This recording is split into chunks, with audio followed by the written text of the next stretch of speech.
Graça e paz da parte de Deus, nosso Pai, e do Senhor Jesus Cristo. A Ele a honra, a glória e o louvor, para sempre e sempre, eternamente. Amém. Queria dizer da alegria de estarmos juntos nesta noite e dizer que queria partilhar a palavra do Senhor com muita alegria com este povo do Senhor.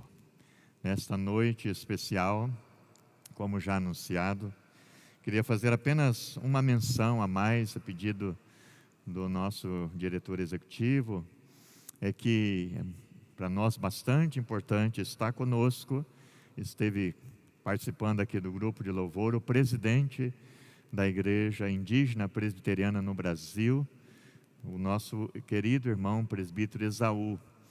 Esaú está entre nós, é o presidente da Igreja Indígena, e nós queremos louvar a Deus por isso também com os irmãos. Queria ler a palavra do Senhor numa história do ressuscitado, e queria chamar a sua atenção para Lucas capítulo 24, Lucas, o Evangelho, final de Lucas, a narrativa preciosa de Lucas 24, versículos 13 até o versículo 35. Naquele mesmo dia, 2 discípulos estavam indo para uma aldeia chamada Emaús, que ficava a uns 10 quilômetros de Jerusalém, e iam conversando a respeito de tudo o que tinha acontecido. Enquanto conversavam e discutiam, o próprio Jesus se aproximou e ia com eles. Porém, os olhos deles estavam como que impedidos de o reconhecer. Então ele lhes perguntou: o que é que vocês estão discutindo pelo caminho? E eles pararam entristecidos. Um, porém, chamado Cleopas, respondeu: será que você é o único que esteve em Jerusalém e não sabe o que aconteceu lá nesses últimos dias? Ele lhes perguntou: de que se trata? Eles explicaram: aquilo que aconteceu com Jesus, o Nazareno, que era profeta, poderoso em obras e palavras, diante de Deus e de todo o povo, e como os principais sacerdotes e as nossas autoridades o entregaram para ser condenado à morte e o crucificaram.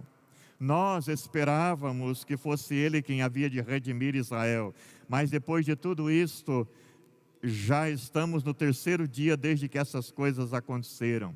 É verdade que algumas mulheres do nosso grupo nos surpreenderam indo de madrugada ao túmulo e, não achando o corpo de Jesus, voltaram dizendo que tinham tido uma visão de anjos, os quais afirmam que ele vive. De fato, alguns dos nossos foram ao túmulo e verificaram a exatidão do que as mulheres disseram, mas não ouviram. Então ele lhes disse: como vocês são insensatos e demoram para crer em tudo que os profetas disseram. Não é verdade que o Cristo tinha de sofrer e entrar na sua glória? E começando por Moisés e todos os profetas, explicou-lhes o que constava a respeito dele em todas as Escrituras. Quando se aproximavam da aldeia para onde ia, ele fez menção de passar adiante, mas eles o convenceram a ficar, dizendo: fique conosco, porque é tarde e o dia já está chegando ao fim. E entrou para ficar com eles. E aconteceu que, quando estavam à mesa, ele pegou o pão e o abençoou, depois partiu o pão e o deu a eles. Então os olhos deles se abriram e eles reconheceram Jesus, mas ele desapareceu da presença deles e disseram um ao outro: não é verdade que o coração nos ardia no peito quando ele nos falava pelo caminho, quando nos explicava as Escrituras?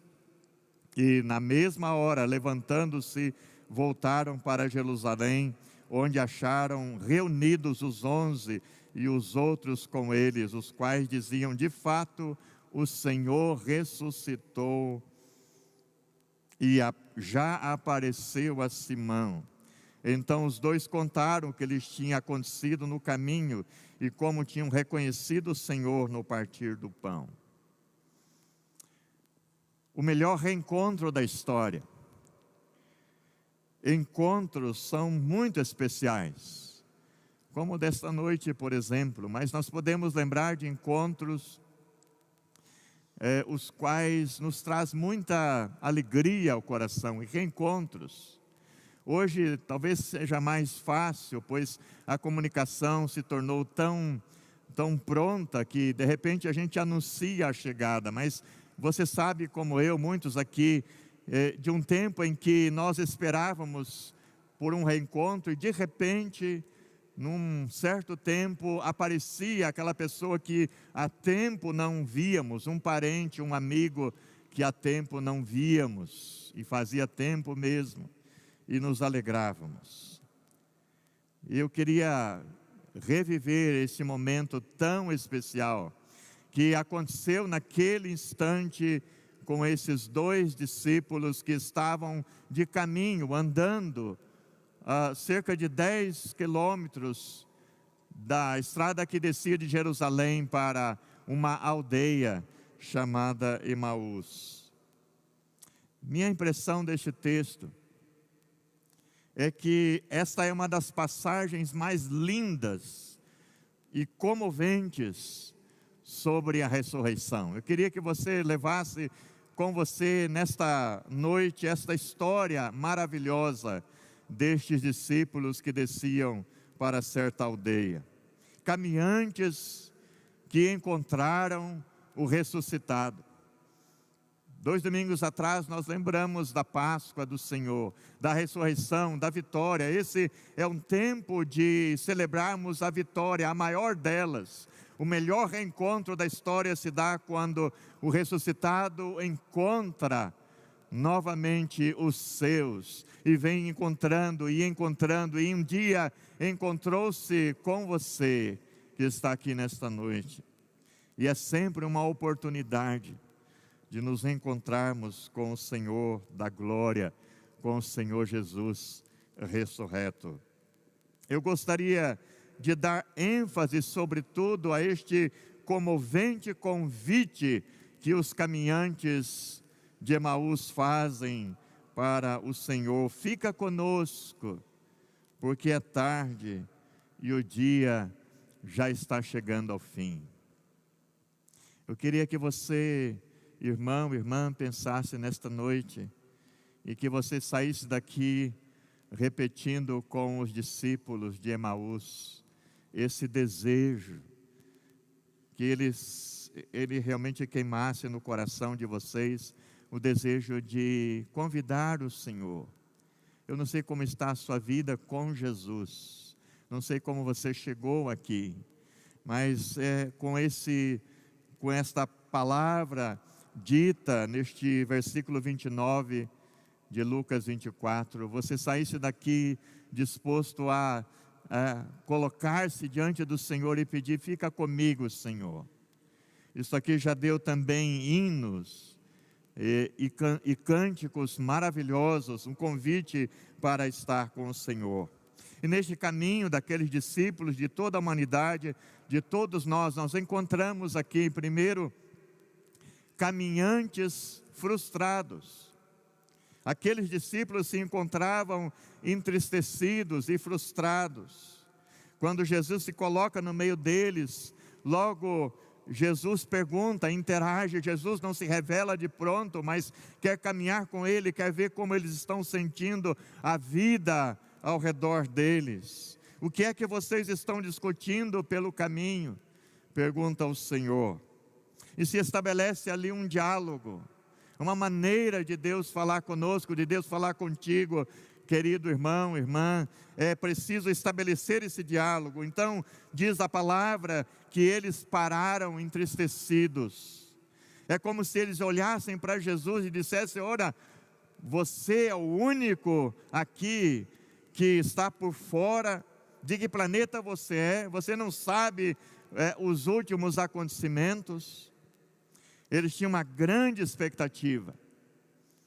Havia e parava no ar uma expectativa de que Jesus fosse aquele libertador, especialmente no sentido político, para Israel.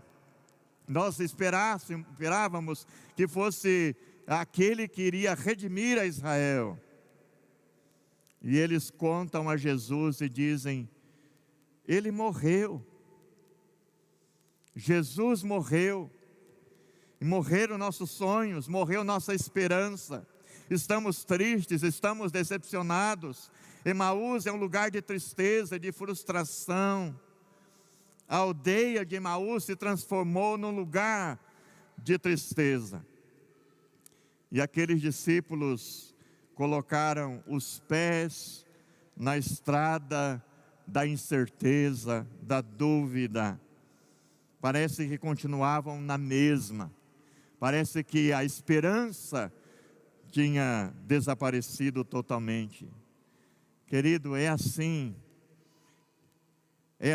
que a tristeza e a frustração invade muitas vezes o nosso coração. E somos tomados muitas vezes pelo desânimo que muitas vezes chega às raias da mágoa, da revolta. Por que Deus permite isso? Porque não mudou o nosso rumo, a nossa sorte, como diz. Por quê? Por quê? E temos muitas perguntas. Às vezes no ministério pastoral nós recebemos questionamentos, muitos. Por que isso acontece? Estão frustrados. Mas meu segundo ponto é que aqueles discípulos também são caminhantes incrédulos.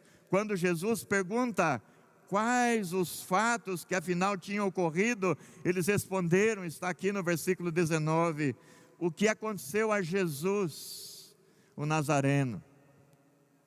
Ora, Jesus viveu com eles, Jesus viveu mostrando a eles quem Ele era. Jesus, inclusive, disse da razão pela qual Ele estava aqui, de que Ele morreria, mas ao terceiro dia Ele iria se tornar vitorioso sobre a morte.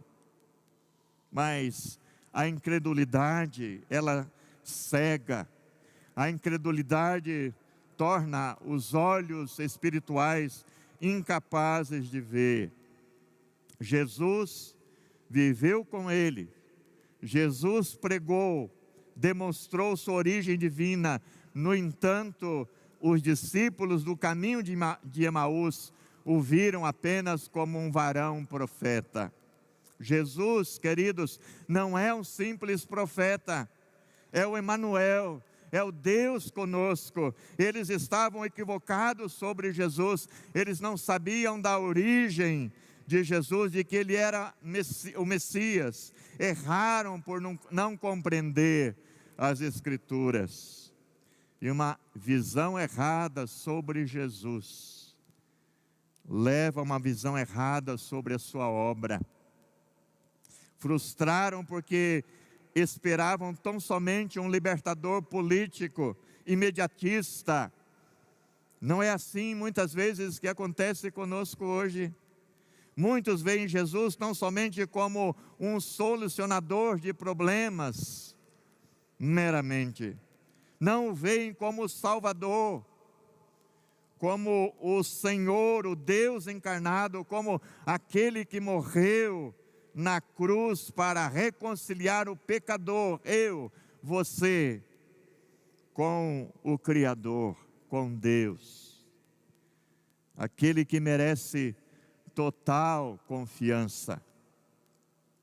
Há um comentário que diz: a incredulidade, e eles eram caminhantes incrédulos, a incredulidade coloca uma venda em nossos olhos.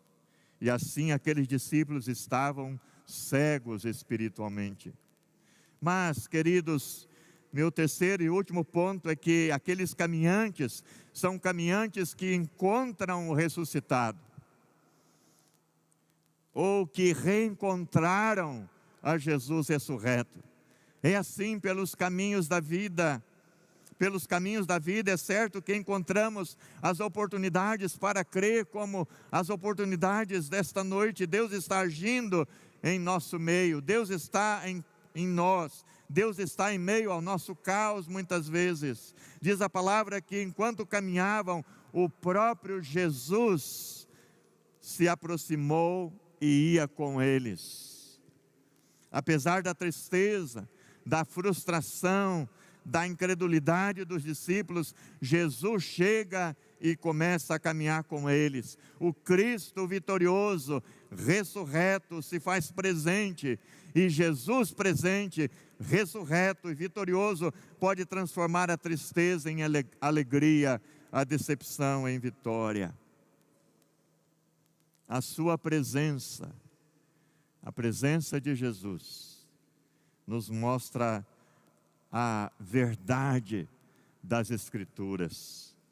Esta era a promessa, a vinda de Jesus e a vida que está em Jesus.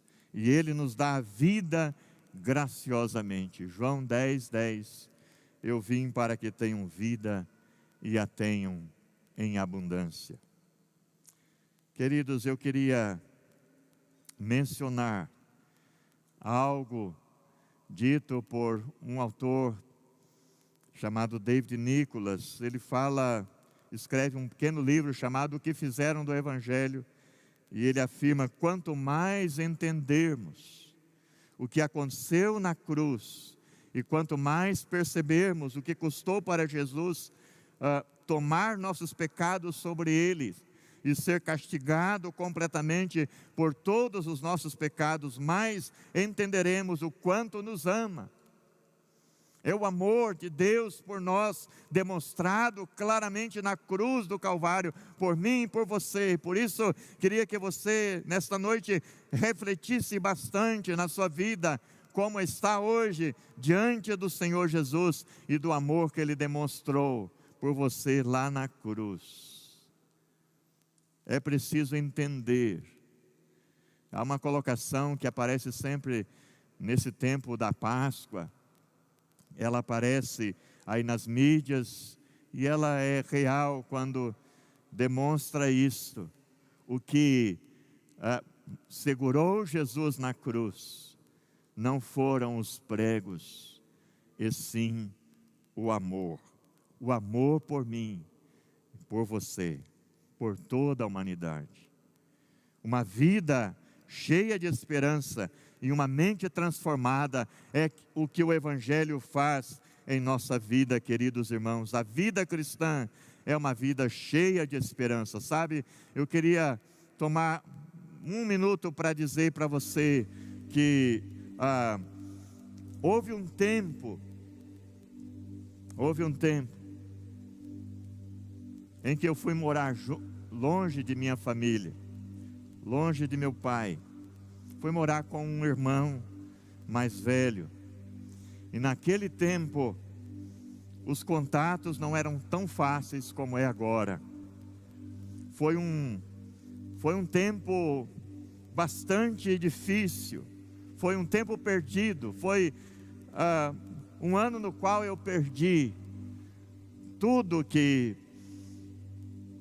eu tinha como valor, como família, como perspectiva de fé.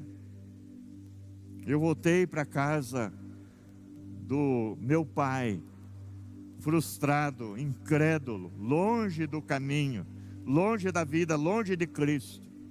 Mas, querido, a graça me alcançou naquele janeiro de 1974.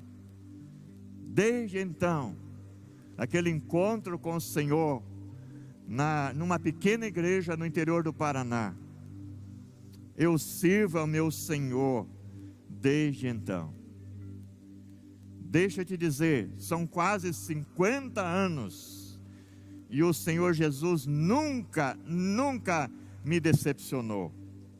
O melhor reencontro da história é o reencontro de Jesus Cristo ressuscitado com o ser humano, com cada um de nós, com as nossas vidas. Este é o momento de estarmos realmente reencontrando com o Senhor.